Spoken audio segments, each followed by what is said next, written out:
Last week, I had the opportunity to DP Eric's latest short film, My Father's Son. This was my first time DPing any project of any size, so I wanted to make a video to unpack some of the thoughts that I had going into the film and some of the things that I learned along the way as well. First off, probably the biggest influence that I had going into the film was something that Carlos Stigliano said when he was debriefing his thoughts on DPing Danny's feature film. To be raw, gritty, and again, it's my job to understand that and let go of some ego and looking at the image and be like, it could be so much better.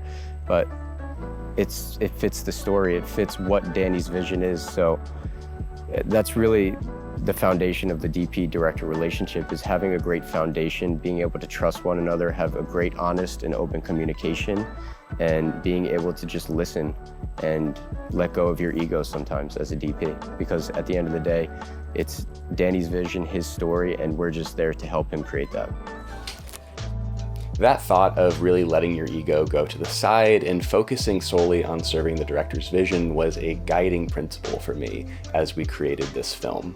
Eric had such a clear vision for what he wanted My Father's Son to look like and to feel like that it was really a matter of me working with him, hearing him, communicating with him to best get his vision into the world, to figure out what he wanted and to get the camera set up, get the lighting set up, get everything ready to go in a way that would honor the story that he was telling. Eric and I pored over the shot list together each day that we were on set just to make sure that we were totally in sync and getting everything that he needed in order to make this film possible. That diligence and preparation really allowed us to nail each take that we needed, and in another way kind of allowed me to express myself creatively as well. Because we were so efficient with what we were filming, we actually had a little extra room here and there to experiment a little bit, and it felt really good to be able to contribute some of my own take into the film and to add some shots that I thought would really be interesting and help elevate the story as well. For example, in this scene, I drew a lot of inspiration from Terrence Malick's Tree of Life. I used a wide-angle lens and energetic camera movements to emphasize the tonal shift of the film's conclusion. I love how it turned out, and I'm so grateful that Eric trusted me to shoot it like this. But Carlo isn't the only DP that I drew from going into this production. My friend Jay Worsley is an incredibly talented filmmaker, and Eric and I, funny enough, worked with him back in the summer for a different short film that he was working on. And one of the things that stood out to me working with Jay was how efficient he was in the way that he filmed.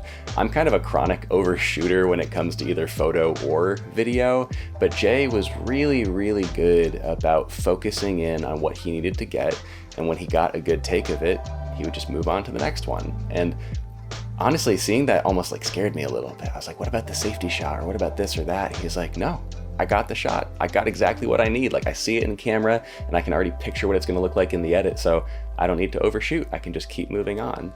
And that's really stood out to me ever since I worked with him on that over the summer. And that's what I tried to embody on this project as well. For the most part, every shot that you see in the film is the first take that we got.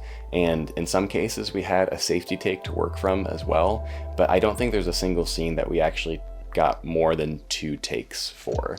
And that felt really good. It also made the editing process a lot easier as well.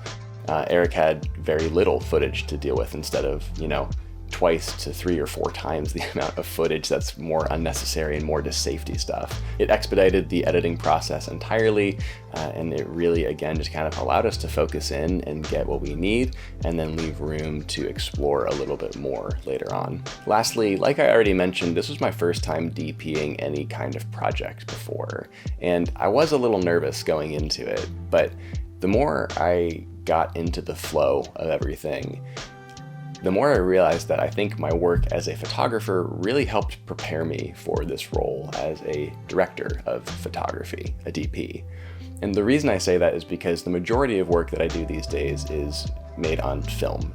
And film is inherently slow, and it has a thoughtfulness to it. And the work that I do is really intentional on film. And I think a lot of the practice that I've gotten making images on a film camera translates really well to using a cinema camera. A lot of the scenes that we were doing for My Father's Son were all locked off, on sticks, very slow, thoughtful, intentional sequences.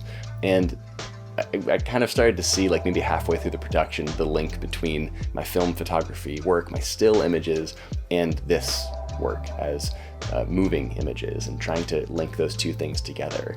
Realizing this link was really encouraging because it proved to me that developing myself as an artist in one area can benefit me in another way that I never expected.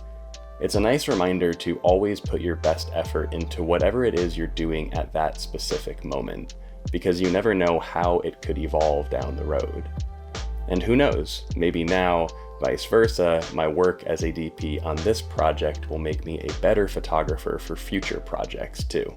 Overall, I am just thrilled with how it all turned out.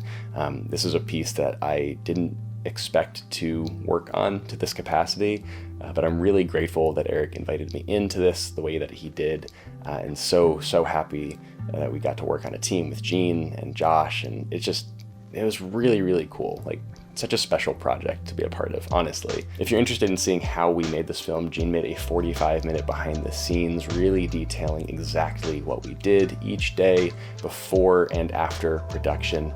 So please go check that out, and also go check out the actual film as well if you haven't seen it already. Thank you so much for watching, and I will catch you in the next video.